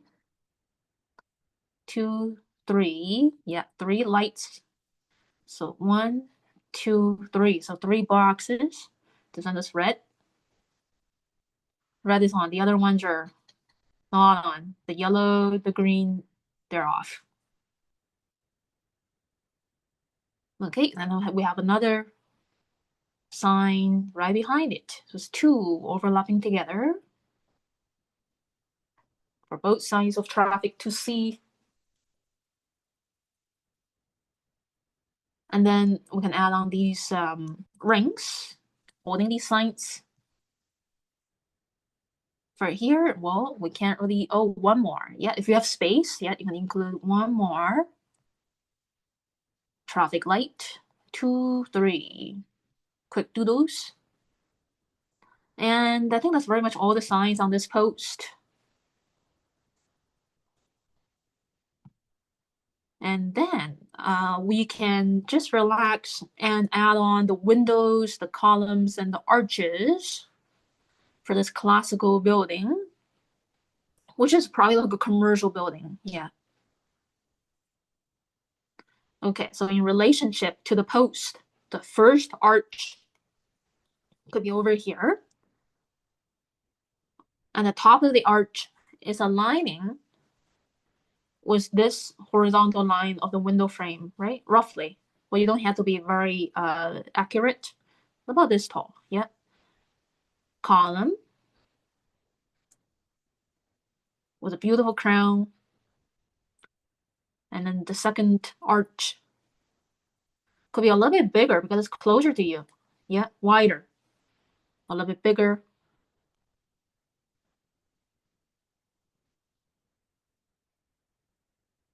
And the frame, nice and loose. You can add on these essential lines that you can see, like the window frames. 1, 2. Intersecting bars.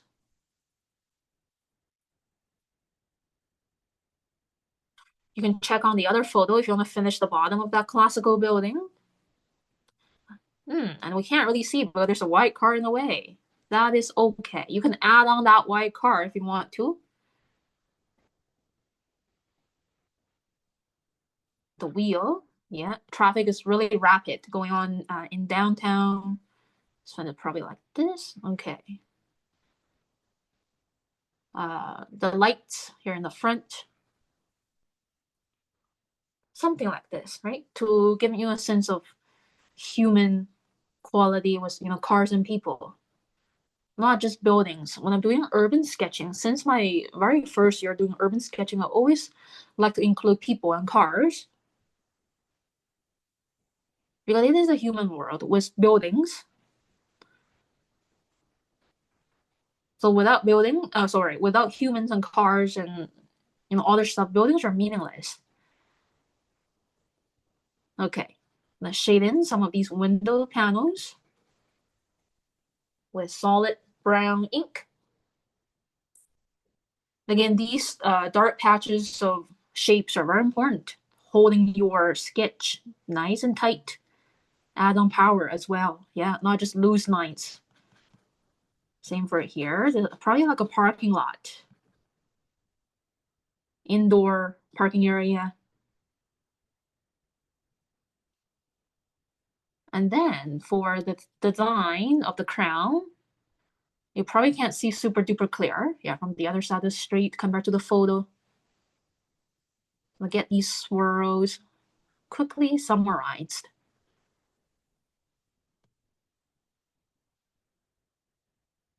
It could be something like this, okay? With the quick strokes. Same for here. Yeah.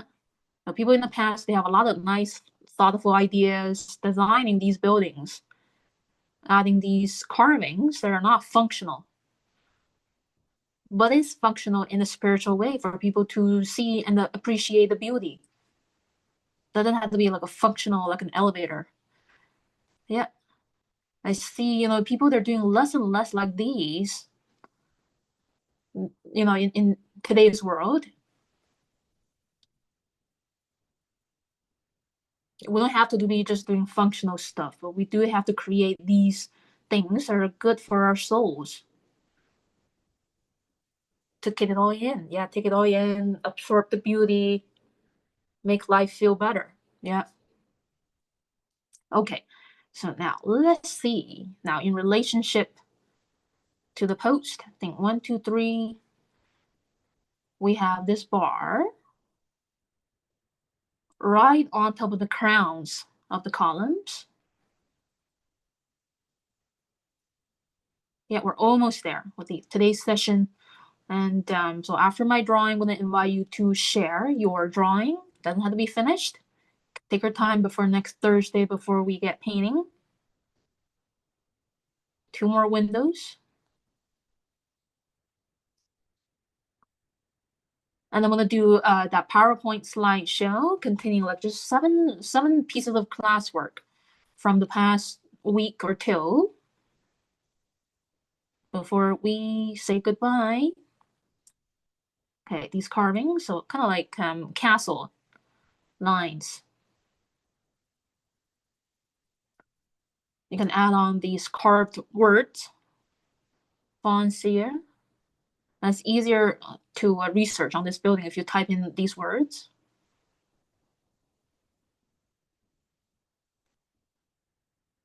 Franco. Okay, there's a dot here.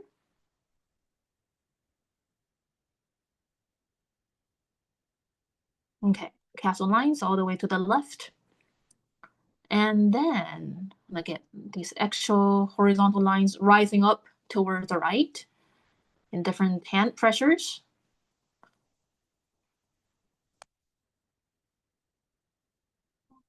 And then these windows on the higher floor could be just loosely floating up there. 2. So this one is like incomplete, okay? So for details on the side, you don't have to make them complete.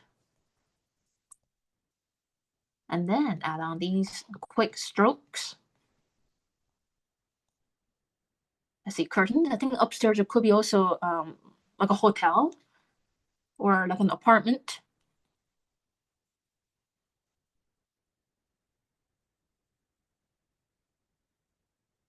Okay, I'm gonna do a final check.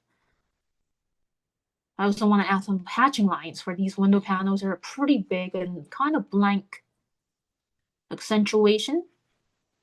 If you feel like, part of that shape is a little heavier, just feel free to accentuate. Because of shadows are affecting that area's contour outline. Yeah, little heavier lines. And I think that's pretty much it for the drawing process for today. It looks easy, but it's actually a lot of drawing. Yesterday, before I sit down on the bench, I thought I could finish in 1 hour, but it took me 1 hour, almost 40 minutes. Yeah. 1 hour, 40 minutes on location for this class. We can't finish the watercolors in 2 hours. We'll finish it next week for sure. Nice and neat. Now, before we go, we can add on that magnolia tree blooming, yeah, with white flowers. And again, you can kind of feel how these branches are laid out, forming the canopy. They're all kind of merging together into a trunk, likely to be like over here, yeah.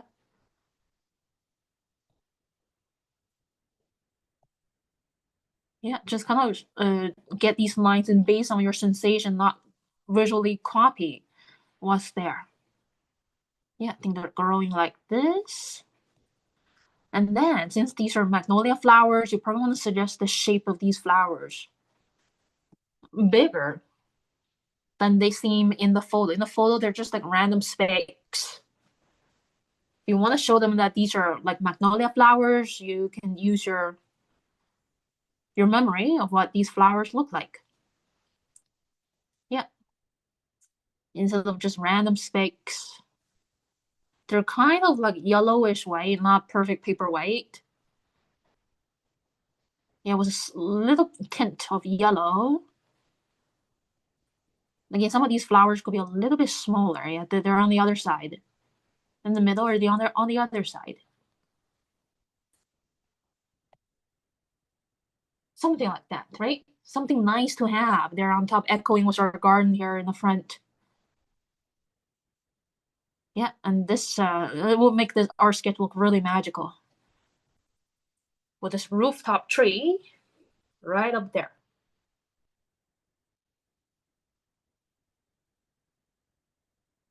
Okay. Now, before we go, I want to show you how you don't have to follow along now because I'm doing this pretty fast. Is that glassy building behind? It is in the shape of like a large rectangular prism. This is the bending edge, right? Very much touching our creamy colored building. On the left, all of these horizontal lines are going down to the left, right? Yeah. And then all of these, this one always actually a separate box shape. It's still going down here on the left to the left. Yeah. This is the bending corner. Now on the right, it's going down to the right to form this box shape of a rectangular prism. Yeah, it's going behind our magnolia tree. For the bottom of the box, you can see it, yeah, which is very rare. This is like a floating rectangular prism. So you can get these two vertical lines in. These horizontal lines on the left, they're going down a little bit, not too much, towards the left. The ones on the right, they're going down towards the right, opposite direction. This here, parallel to the bottom, this rectangle. Okay, so the bottom is kind of like a diamond shape for this box, floating. And you can just keep it as pencil lines, no ink lines. Otherwise, it's going to come forward and compete for attention. And I'm going to use very gentle toned blues and indigos to shade these windows, these glassy areas.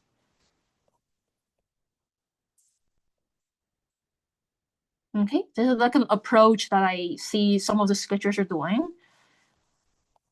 when they're doing like an urban landscape like this, with like other less important stuff behind. You don't have to be clear. Yeah, just blur them out. Focus on the things that you think is the most loveliest. Okay. Same for here. Yeah. And that will be it for today's demo. Now, let me do a final check. I think we can divide that sidewalk with a street. Hold on, which is probably here. A little bit higher than the bottom of the post.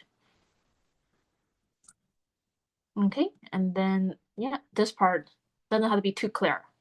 Too color defined. And I'm gonna give you about half a minute to get ready to share, okay? I'll be right back.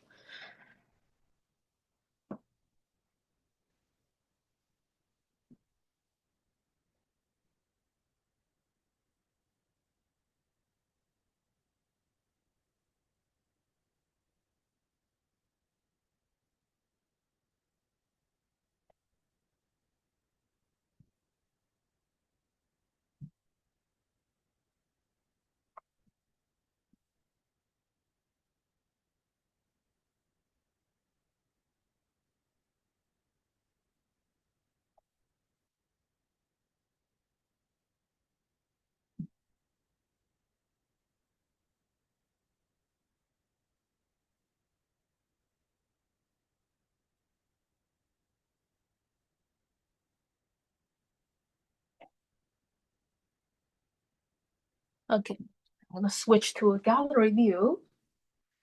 And before the PowerPoint, which is gonna be pretty quick, only have 7 slides to show.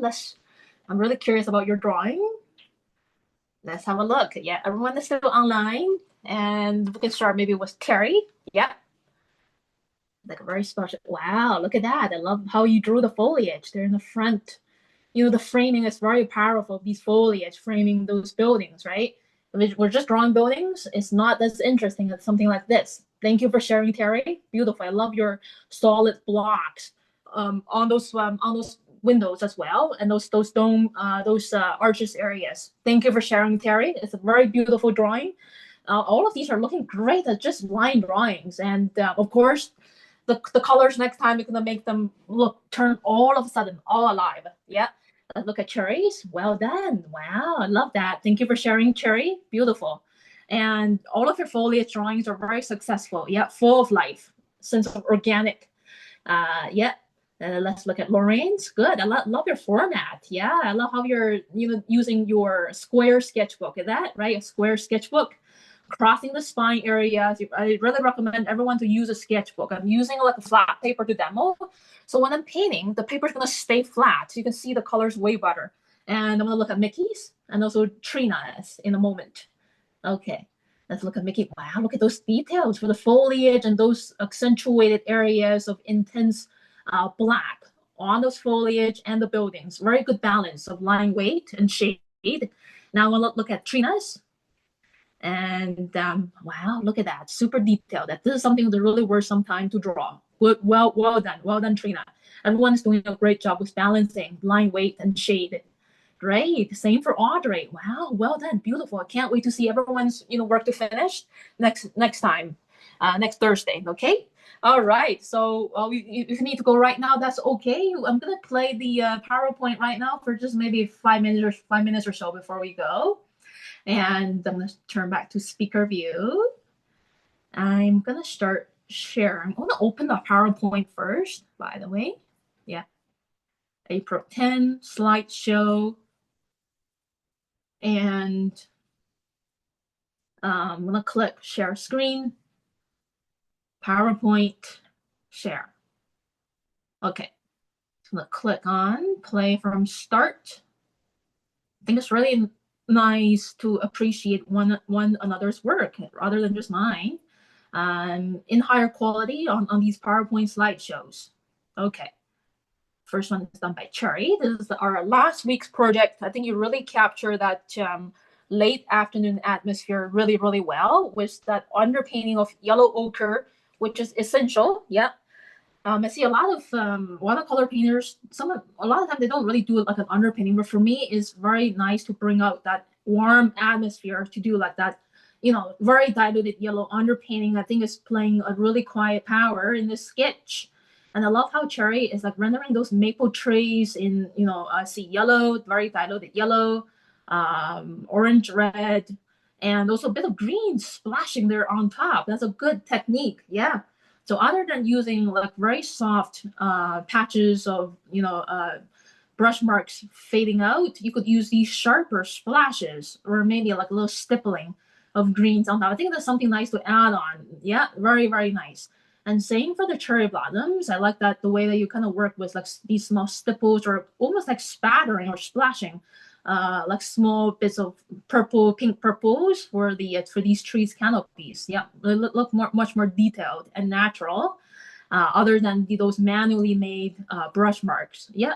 Okay, and I also love the shadows and shaded areas on the grass, and other foliage is great. Again, this is like a nice balance of warm and cool tones. So the choice of subject matter is always depending on the balance of colors for me. Yeah, the balance of cold colors. In this case, we'll have a lot of cold greens, shadows of grays. At the same time, we've got like about the same ratio of pinks, orange on these maple trees, cherry bottoms, and our university building there. So it's a very good balance. The composition, yeah, it could be very inviting with a slanting line of the driveway into the parking lot. That's something, yeah. And now let's have a look at this. This is also cherries. This is from the last week. From the last week of March, where we did the rainy day view of outside the window of Elysian Coffee in Vancouver.